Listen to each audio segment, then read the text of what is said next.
Hi guys, welcome to Office Blokes Reacts. I am Harambe. I'm Office Bloke Mike. I'm Office Bloke Daz. Which one's the pig? Lulu. Oh yeah. I've been dying to say it for this now. We are the Office Blokes. We've got two of the YouTube channels, Patreon page, social media merch, all that good stuff. Click the link below and it'll take you where you need to go. It's as simple as that. Forgot about that. Yeah, I was just going to say which one's which. But might have been a bit harsh, that. That's why I was crying watching that video. Right, rarest and most expensive cars in the world. We do like a car. We do. Yeah, you can't tell by what I've got. Do you think you see yours on here, Dave? Like in the background, like just turning out there, going. I don't know. Ladders rattling on the top. You wouldn't be able to tell by what car I drive, but I spend a lot of my life on Auto Trader just looking at cars. Looking at cars I can't afford, looking at cars I might be able to afford. Just I enjoy looking at cars. Torturing I think we all myself. do, don't we? The last three cars I've had have just been delivered without even seeing them. Yeah. Yeah, but brand spanking, you know. So yeah, but I didn't know what I was getting. Just turned up. I think you knew a bit, didn't you? Like No. So it could have been a Ford Focus estate that No, I knew it.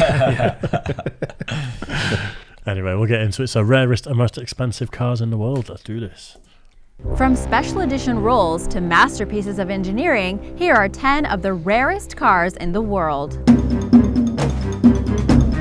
I like this channel. Yeah, it's good, isn't it? Number 10. Mercedes CLK GTR.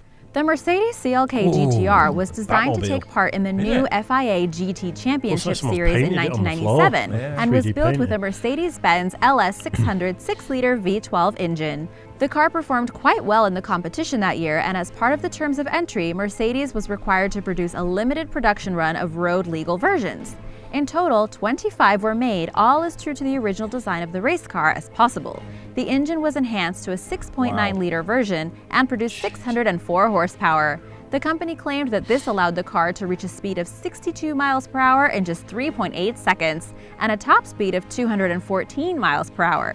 At the time of its release, the CLK GTR was the most expensive production car ever, costing a whopping $1.5 million. Wow. This is a beautiful and rare vehicle, and even if you had the funds to buy one, actually finding one that's up for sale would prove to be very difficult.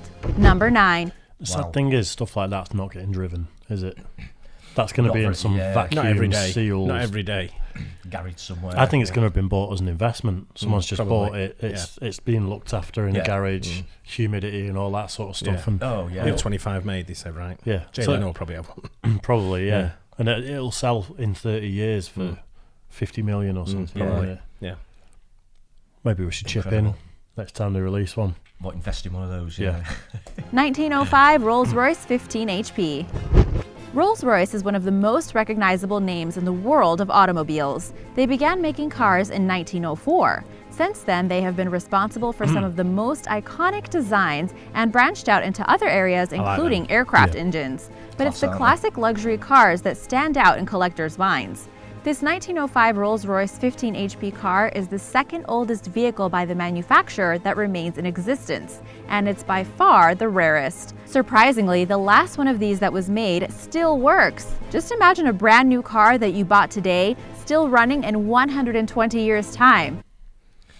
See these two here, these red and the black one. Yeah. I said to my wife, do you think you should get one of them? Knowing that I can't afford one. I said, she said no. I said, what, because I can't afford one? She went, no, you look right, swat. Oh. Thanks, Mum. And I probably would, actually, wouldn't I? I'm not sure of models with Rolls Royces, but I saw one on Sunday drive past that was an absolute monster. It was huge. The bonnet must have been about 6 foot high. The whole Is it new? It was brand new, yeah. It was personal reg. It was black and gold. It'd obviously been driving through hail, and it was chauffeur driven. So it should be. You know, a car like that, you're not driving yourself. It was that stunning. There's an old boy. Did you see he was in it?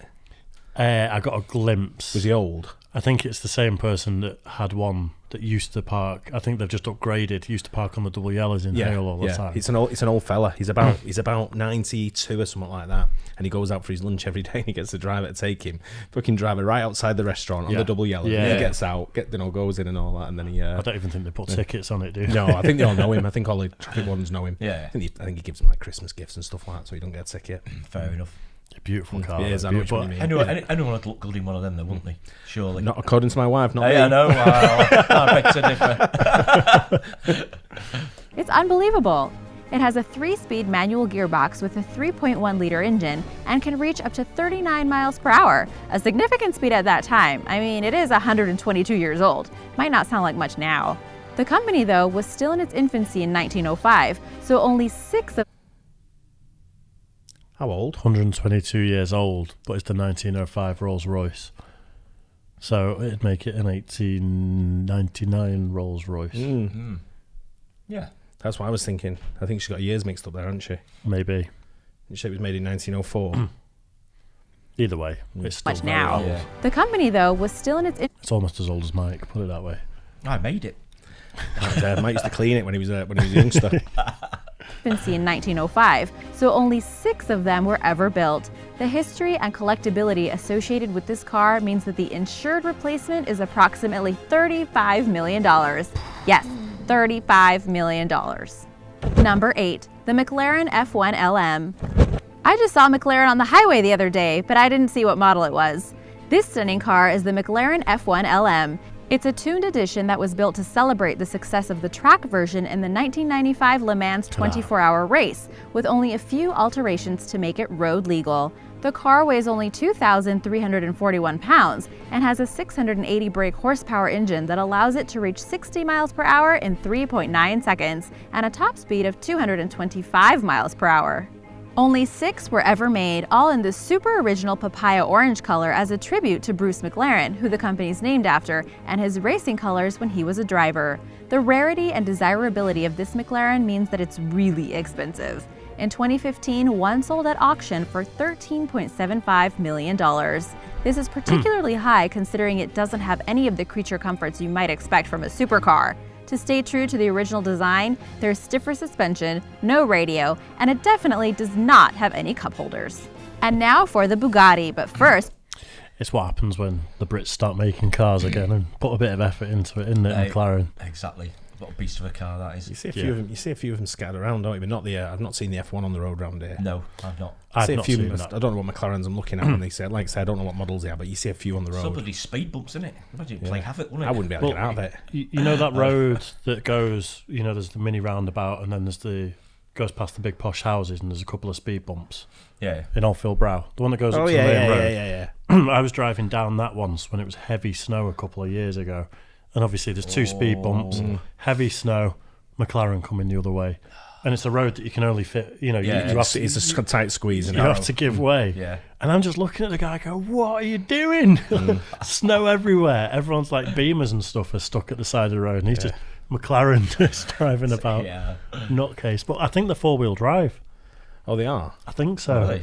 Yeah, so it's probably better than most cars in the snow. Yeah. As weird as that sounds. Yeah. We don't get much snow here anyway. It's fucking nice more than anything. Like dusting about how much. Yeah, That's thick snow over here. It is. Yeah, plenty of rain. But I think the no radio bit is fine because I think you just want to listen to the engine all day, wouldn't you? I think you get sick of it after about 5 minutes. Do you think so? It's a beautiful sound, but you sit there for an hour with that sound in your ear, you're going to be like... Yeah. I don't think they're made to be driven for over an hour. No. Unless you're in a race. Yeah. Yeah, true. Be sure to subscribe if you haven't already.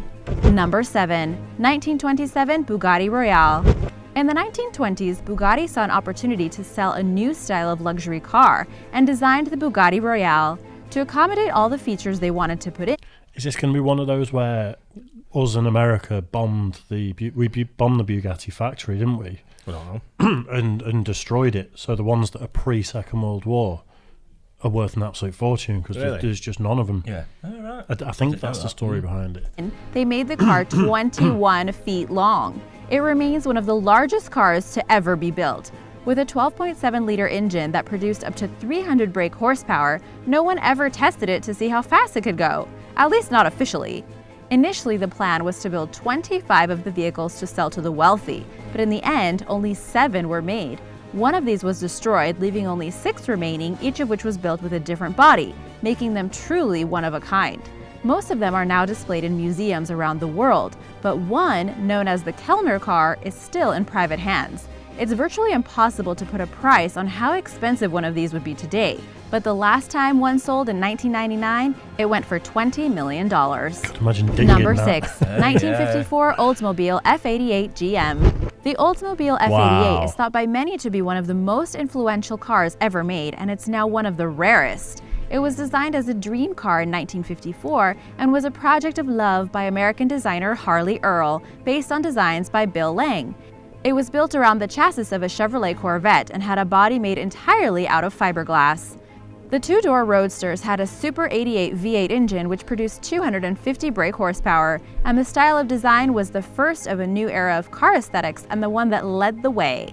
Despite this, only 4 were ever made. 2 became part of private collections and their whereabouts are unknown. 1 was destroyed in a fire, and the final car was used as a show car. It was sold at the Barrett-Jackson Collector Car Auction in 2005 for $3 million and is now permanently on display for anyone to see at the Gateway, Colorado Automobile Museum. Number 5, Nice. I like that. Lamborghini Reventón. The Lamborghini Reventón hardly looks real and turned heads when it was first revealed at the Frankfurt Motor Show in 2007. Just as insane was the price at $2 million, which made it by far the most expensive car that the Italian manufacturer had sold at the time. To create the Reventón, they had designed a completely new exterior, but used very similar mechanical designs as seen in the Murcielago LP640. The 6.5-liter V12 engine gives the car a maximum top speed of 221 miles per hour. This was somewhat of a vanity project for Lamborghini, and they announced that only 21 of them would ever be made, including one that would be kept in the Lamborghini Museum. All 20 sold almost instantly, so it's now impossible to get one new. The only way you can get your hands on one of these is by convincing a current owner to part ways with it. Practically impossible. The company released details on where they sold the cars to, with 10 being delivered to the US, 7 to Europe, and 1 to Canada, and 2 to Asia. It was so popular that 2 years later they designed a roadster version, again producing only 20 cars, and this time costing $2.1 million. Still, both versions are incredibly rare and would make a great addition to anyone's collection of supercars. Do you think they sell them at a loss? At 2.1 million. But they only sell 20, and how much development and tooling and like everything has gone into it. Yeah, but I think they take it from other cars, don't they? They've got. They usually don't, like chassis, don't the engines and things like that. I just wonder, you know, with these Yeah, I things, get what you mean. how much of a like an advertising exercise, like It's a lot of it is down to that, isn't it? If they're only Yeah, selling would that be, many, yeah. then a lot of it is to get it on the news, isn't it? And get the name out there. yeah, But they come up with some great cars, Lamborghini. They're styling, don't they? Yeah. They're proper. They all look the proper same. super sports. Everyone I've seen all looks like that. I think so. Yeah, they all look I've the seen same. loads of them. Yeah, I like the way she pronounced the name, but we just call it Reventon. wouldn't we? Revenson. I could have driven the Aventador. Murcielago, I think it was, when I Yeah. did a track day. But the waiting, like the queue for it was. I can imagine. I already had the Aston Martin and the Porsche paid for, but if I would have wanted to do that, it would have been another 3 hours of just bumming around. Yeah. So I will, like, I want to do another track day at some point. I don't think I'll be able to get out of one. That's why I haven't got one. We just get stuck. Yeah, I get that. Yeah. Number 4, Honda NSX Alex Zanardi Edition. The original Honda NSX, Before I get into it too much, you know, when I say I look on Auto Trader quite a lot, I look at like things like the new Honda NSX Oh, do you? and stuff, and just look at the spec of it, and you'd never spend like £1 million on a Honda. It's very specific, you know. People would buy Ferraris and Lamborghinis and all that sort of stuff over it. It's a stunning looking car though, the new NSX. Yeah. I've not seen the new one. That's how I remember him like that. It's a hybrid. Oh, the it new is? one. Yeah. Right. Okay. I'm not really a car. I don't go on looking at cars and things like that and thinking, unless I'm out in the market to get one. Yeah. And then I usually sort of look around what's here and I go, yeah, I like that one. And that's it. And that's, yeah. Yeah, I just find it fun. Like I've always, where we sit in one of the pubs we sit is got a big window, and then it's the road that everyone's driving from Hale. So we just look at the cars, count how many G-Wagons go past and things like that. It looks like someone's giving Range Rovers away at the top. Yeah. Because you see every other car's Yeah, a Range every Rover. other car Every- is, you know, yeah. it's- Yeah, loads of. in America as the Acura NSX, was produced by the Japanese company between 1990 and 2005. and looked to be the last mid-engine sports car made by them until they resurrected the name for a successor in 2016. In 1999, a special edition Alex Zanardi version was produced to celebrate the driver's back-to-back kart championship wins for Honda. Only 51 were built, one of which was a press car, and they were only available in new Formula Red. It had an all-aluminum body and a 3.2-liter V6 engine which produced 290 brake horsepower, which allowed it to reach 60 miles per hour in 4.5 seconds. The first off the production line was given to Zanardi himself, with the rest being sold through dealers in the United States. It's not known how much they would sell for today, but with standard Honda NSXs still commanding around $160,000, it'll likely be a lot more. Number 3. I thought when I said $1 million on an NSX, in my mind I was like, you've well overinflated that. Just exaggerated. I think they are like 150,000 quid or something like that. But the new ones are stunning, absolutely stunning to look at. But again, it's a Honda. Who's going to spend That's the thing, isn't supercar money on a Honda? 1996 Ferrari F50 GT. Every list of rare and desirable cars has to have a Ferrari, and here's one of the rarest of all, the Ferrari F50 GT. The car was originally designed to take part in the BPR Global GT series, but the F50 project was soon canceled because competitor manufacturers, such as Porsche and Mercedes, designed much faster and agile vehicles for the championship. Still, 3 F50s were made, one of which was a prototype and 2 which were to be sold. With a 4.7-liter V12 engine that provided 750 brake horsepower, it can reach 60 miles per hour in a lightning-fast 2.9 seconds. It hits a top speed of 235 miles per hour. Perhaps it's the legend of what might have been, but never was. But despite never taking part in a single race, the F50 reached legendary status with Ferrari fans. In 2013, one of these was up for sale with an asking price of $2.9 million. While that's a lot of money to most people for a car, it's an absolute bargain for such a rarity and a piece of Ferrari history. Number 2. Didn't what's it build one? Well, not an F50. He rebuilt a black one. Monkey. What are they called? In Dallas. I don't know what you're talking about. The car show in Dallas. Richard Rawlins. I don't know. I don't know. I was going to say though, I bet Chris Summit Evans Monkey. bought that one. I can't remember. My mind's gone blank. Spanner Monkey. No. Monkey. Got something like Monkey Garage or something like that. It's, you know, Richard Rawlins, the guy who raced the, he does the, what's the cross country USA race? I don't know. Oh. Fucking hell. Just purposely not helping. Yeah, I know. Yeah.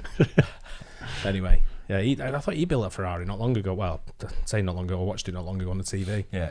And I rebuilt something that was very rare, and I think that sold at the Jackson, the auction they were talking about, for like big money. I think it was well over $1 million. I used to have a poster of the F50 on my wall as a kid. I didn't know what it was. Just a sexy looking car. Just looked good. Yeah. 2005 Maybach Gas Monkey. Accelero. The 2005 Maybach Accelero is a stunning piece of engineering and was originally built for Fulda, a German tire company, to display its Not products. sure about that. It weighs in at I've been in a Maybach, but not one of them, but in a regular sort of like, I wouldn't say regular, in the back, fucking hell. Had like walnut tables pulled down. And, really? Yeah, it was proper luxury. Had curtains. Someone, Me in the back of It was a camper van, wasn't it? curtains just pulled across like that. I was like, what the fuck's this? people waving at you at the side of the road and you just go, why are peasants looking at me? 2.9 tons, but with a V12 twin-turbo engine that Sounds generates about it. 700 Ooh, brake wow. horsepower, it hits 62 miles per hour in 4.4 seconds and reaches a top speed of 218 miles per hour. Only one of these cars has ever been built, and while that may seem surprising, it makes sense when you hear the price. Brand new, it cost $8 million. It was put up for sale in 2005, but it took until 2011 before the rapper Birdman decided to buy it. It turned out to be too costly a purchase for him though, so the deal seemingly fell through. So if you have a spare $8 million lying around, you might just be able to get your hands on this one. Number 1. I feel like that's too exclusive with there just being one. So like, you know, people who are buying them as an investment, there's no kind of buzz around the car because If there's there's one. a few about, then they might get one from there. If not, get one from Yeah, there. And if it's like one of 20 and it's actually numbered on the chassis and things like that, there's a bit more. You know, you've got to get your hands on one. Yeah. I'd rather buy that. the RV we looked at the other day. Oh yeah, With that one of them with a boat. yeah. Yeah. Captain Nemo's car. Finally, number 1, and without a doubt, the most unique car in the world, and one of the rarest. If you think it looks familiar, Ooh, then that's Jesus. probably because it was used in 2003's League of Extraordinary Gentlemen, the movie starring Sean Connery. It's the car used by Captain Nemo, and it needed to be extravagant. It was designed by the production designer of the movie, Carol Spire, and is fully functional, if not entirely road legal. It's 22 feet long and has a Rover V8 engine.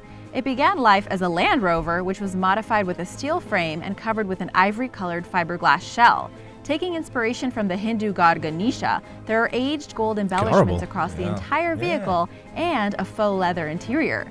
The 6 28-inch wheels are mounted on hydraulics so you can adjust the ride height, and it was designed to drive in such a way that special effects weren't needed in the movie. Pretty cool, right? There are only 2 in the world after an enthusiast built one of his own. Surprisingly, for such an elaborate and unique vehicle, the original sold at auction in 2015 for just over 30,000 English pounds, which is about $40,000 to $45,000. By far the rarest and the cheapest on this whole list. Thanks for watching. Which one would you like to own? Not that last one. No. Had too many wheels. God, no. Yeah, it's hideous, that was, wasn't it? Worth a punt for 30 grand if you've got millions. It's not roadworthy though. Oh, yeah, It's not, you're not driving anywhere, are you? Yeah. Yeah, but a lot of these cars aren't road legal. It's not exactly an iconic film, really, is it either? No, if it was that's like true. It's like That's a true. Star Wars film or something like that, then, or Harry Potter film, maybe, even if you don't like that sort of thing, you'd think something like that, then it'd be sort of It was like huge one, on it. But again, I think it was that Richard Rollins boy from was it Iron Man? Something like that. It was Robert Downey Jr. Who did he play in Iron them? Man. Oh, Iron yeah, Man, I think it was one of the yeah, Iron that's Man right. films, and he bought the car that was used in that. Oh, really? Ah, right. But not for me, then. Some of the cars were for me, some of them I'd have not that Some last of them one, are though, nice, you yeah. know. I Turn into a massive bath. You know what I mean? Just kiss it out in the middle, just have a bath with a shower head over the top of it, put it in the bathroom. That's what I'd do with it. I've said on another video, the one that I really love is called the Spiker C8. And a few years ago, you'd find them on Auto Trader for like $1 million or $1.5 million or whatever. Wow. But you can't even find them anymore. But they were on Top Gear years ago. Yeah. And I think they were quite notorious for people rolling them round corners and getting squashed because they were open top. It was such a stunning looking car. It's like I think Jeremy Clarkson described it as a smoking jacket on the inside. All of the the interior and stuff, just beautiful. But yeah, you can't get them. No, I think you're more suited to like an Oldsmobile Cutlass, Dave, or something like that, or a Buick with a roof rack on it. A roof rack. You know what I mean, with the wooden panelling down the sides. When they have the American car show, I do like having a bit of a nosy at some of the cars, when they have it down the road from there. Just the ones that are just boats, they're absolutely ridiculous. 7-litre engines. It's just Massive for the ridiculous roads over here, aren't they? Oh yeah. Good luck filling them up now. Hey, I was going to say, you won't get very far, will you? No. Get to the next petrol stations away again. On the cap they're putting on it now. Yeah. They put 30 quid in. 30 quid's worth, and wow. Anyway, it's good that. Yeah. Some interesting cars, yeah. Hope you like that too. Don't forget to like and subscribe, hit the bell, and we'll catch you on the next one. Cheers, guys.